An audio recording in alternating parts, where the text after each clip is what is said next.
آدم کو زمین میں اپنا نائب بنانے والا ہوں. توجہ فرمائیے گا بھیا، پھر تو منصب خلافت اور اوپر چلا گیا. ذرا غور فرمائیں کہ اگر انسان جو خلیفہ بن رہا ہے وہ زمین پر اللہ کا نائب ہے تو کم از کم عصمت میں تو برابری کرے کہ وہ بھی معصوم اور یہ بھی غلطی سے پاک.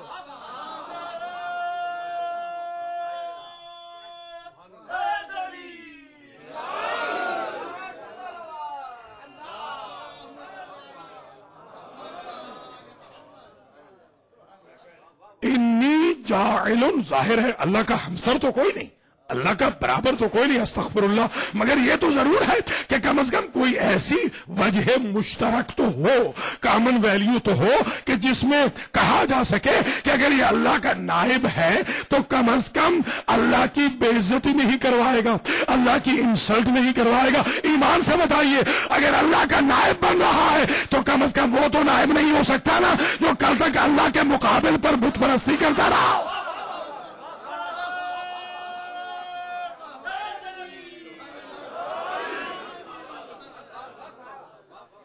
یہ تو اگر مسئلہ ہی حل ہو گیا. اگر، اور میں حیران اس بات میں ہوں کہ صرف اہل سنت والجماعت کے ترجموں میں قبلہ یہ نہیں ہے کہ نائب بنا رہا ہوں، ہمارے شیعہ حضرات کے ترجموں میں بھی یہی ہے کہ آدم کو جو کہا میں خلیفہ بنا رہا ہوں، مطلب یہ ہے کہ میں زمین پر اپنا نائب بنا رہا ہوں. یہی وجہ ہے کہ جتنے خلیفے اللہ نے بنائے ہیں ان کی نسبت اللہ کی طرف ضرور تھی. مثال کے طور پر کسی کو خلیفہ بنایا تو صفی اللہ کہا، کسی کو خلیفہ بنایا تو نجی اللہ کہا، کسی کو خلیفہ بنایا تو خلیل اللہ کہا، کسی کو خلیفہ بنایا تو کلیم اللہ کہا، کسی کو خلیفہ بنایا تو روح اللہ کہا، کسی کو خلیفہ بنایا تو حبیب اللہ کہا. اب کم از کم جو حبیب اللہ کے بعد خلیفہ ہے وہ عدو اللہ تو نہ ہو. اللہ اکبر.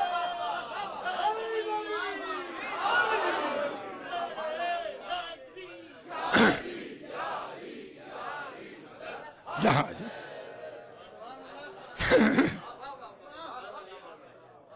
تو انی جاعل فی الارض خلیفہ. میں، اچھا جی بات یہ ہے، جب جار و مجرور، یہ بھی سن لیجئے، جب جار اور مجرور یعنی فی اور ارض، یہ ہے جار و مجرور، جب جار و مجرور مقدم ہو جائیں کسی سنٹینس میں تو یہ بھی تاکید پر دلالت کرتے.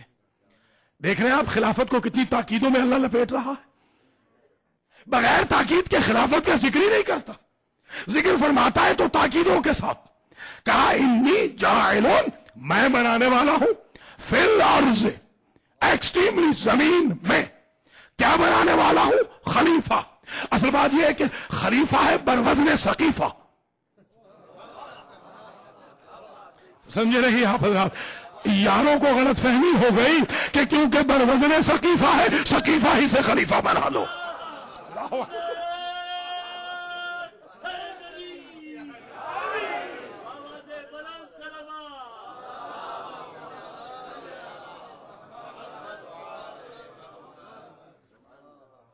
تو انی، ذرا آیتوں پہ غور رکھیں، انی جاعل فی الارض خلیفہ، میں بنانے والا ہوں زمین میں خلیفہ. اچھا آپ سے پوچھتا ہوں، زمین پہلے یا خلیفہ پہلے؟ زمین پہلے. جزاک اللہ. زمین پہلے، خلیفہ بعد میں آ رہا ہے. اب زمین افضل ہو جائے گی اگر زمین کے بعد خلیفہ موجود نہ رہے. اللہ اکبر، اللہ اکبر.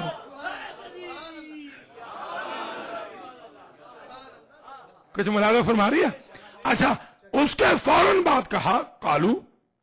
اب ان کا جواب سنیے. آپ ایمان سے بتائیں، فرشتے ہیں معصوم، ان میں تو ایگوٹزم ہے ہی نہیں جس سے ہم بھرے ہوئے ہیں.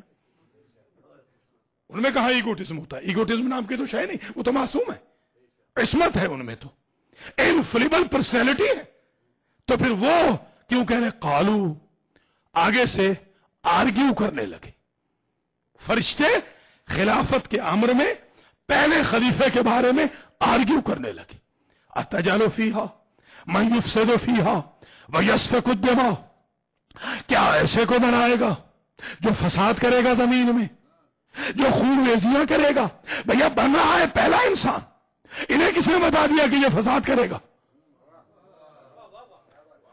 انہیں کس نے بتا دیا کہ یہ سفک دماغ یعنی خون پھیلائے گا، خون ریزیاں کرے گا، فساد پھیلائے گا؟ کس نے بتا دیا؟ تو پتہ چلا کہ جن پیدا ہوا انسان سے پہلے، اور ایک نسناس نامی مخلوق تھی. نسناس، وہ نسناس نامی انسان طرز کے مخلوق تھے، اور وہ اتنے اونچے تھے کہ ڈائناسور کو اپنی انگشت شہادت سے پکڑ کے ایک آدمی یوں دور پھینک دیا کرتا تھا. اتنے قوی اور ہیکل اور طاقتور تھے، مگر دیکھیے ان میں طاقت دی، خلافت نہ دی. اللہ اکبر. کوئی سمجھے گا؟ ان میں طاقت ہے، خلافت نہیں. جنوں میں طاقت ہے، پرواز ہے، خلافت نہیں. ملائکہ میں قوت ہے، پرواز ہے، مگر خلافت نہیں. خلافت کا منصب صرف انسان کو بخشا ہے. انسان اشرف مخلوق ہے، اس لیے اسے خلافت دی ہے. تو ایک بات طے ہو گئی، اگر نسناس کو اللہ طاقت دیتا ہے، خلافت نہیں دیتا. جنوں کو قوت دیتا ہے، خلافت نہیں دیتا. فرشتوں کو عصمت دیتا ہے، خلافت نہیں دیتا. تو کم از کم خلافت کا اسٹینڈرڈ نسناس سے بھی بلند ہو، جنوں سے بھی بلند ہو، فرشتوں سے بھی بلند ہو. سمجھے جا؟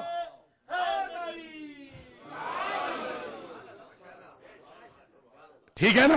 تو اللہ سبحانہ و تعالی نے اس انسان کو، جس کو پہلے پیدا کیا، پہلے انسان کو خلیفہ بنا کے بھیجا. دیکھیے کل شیء یرجع الی اصلہ، ہر شے اپنی اصل کی طرف پلٹتی ہے. اب نقطہ بڑا باریک ہے، اب دیکھتا ہوں میں، آپ کا امتحان ہے. اگر پہلا انسان آیا ہے خلیفہ بن کے، تو جو آخری انسان ہو وہ بھی خلیفہ ہی ہو. نہیں سمجھے نہیں ہے؟ یعنی ہمارا زمانے کا امام اپنی جگہ ہو، خلیفہ ہو، اس لیے کہ ابتدا بھی خلافت سے، انتہا بھی خلافت سے. انتہا بھی خلافت سے، ابتدا بھی اس کائنات کی خلافت سے. اور پھر فرشتوں نے کیا کہا؟ اتجعل فیہا، کیا تو بنائے گا اس زمین میں ایسے کو، من یفسد فیہا، جو زمین میں کرے گا فساد، وَيَسْفِكُ الدِّمَاءَ نَحْنُ نُسَبِّحُ بِحَمْدِكَ وَنُقَدِّسُ لَكَ، ہم تیری تسبیح کے لیے کافی ہیں، ہم تیری تقدیس کے لیے کافی ہیں، ہم تیری عبادت کے لیے کافی ہیں، ہم تیری حمد کے لیے کافی ہیں. میں حیران ایسا ہوں کہ فرشتے کہ جن کا کام ہی تسبیح ہے، جن کا کام ہی تقدیس ہے، جن کا کام ہی عبادت ہے، اگر اللہ سبحانہ و تعالی یہ پلٹ کے کہہ دیتا کہ ٹھیک ہے تمہاری عبادت اپنی جگہ، مگر اللہ نے فوراً کہا کہ انی اعلم ما لا تعلمون، میں وہ جانتا ہوں جو تم نہیں جانتے. تو بھیا خلافت ایسا منصب ہے کہ جس میں فرشتے لا علم ہے، جس منصب میں فرشتے لا علم ہے، اور اب کے بعد دوسرے ایکسپرٹ کہاں سے آ گئے؟ سمجھا ذرا خدا.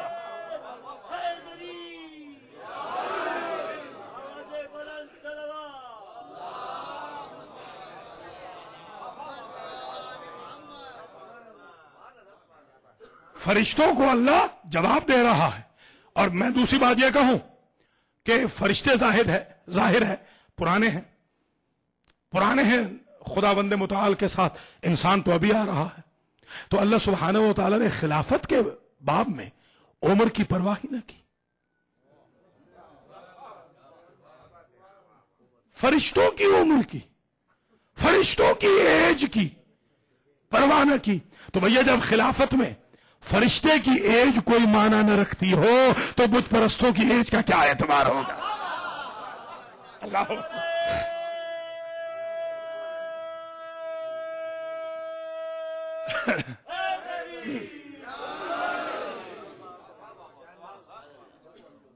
عجیب بات یہ ہے کہ فرشتے کہتے ہیں اتجعل فیہا من یفسد فیہا ویسفک الدماء.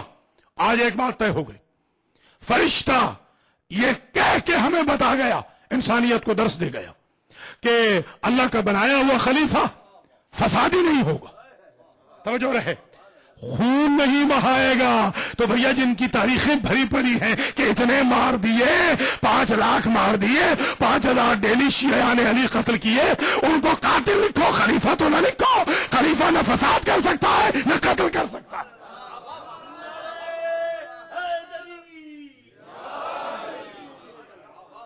ٹھیک ہے جناب. تو آپ ملاحظہ فرمائیں کہ فسادی نہیں ہوگا.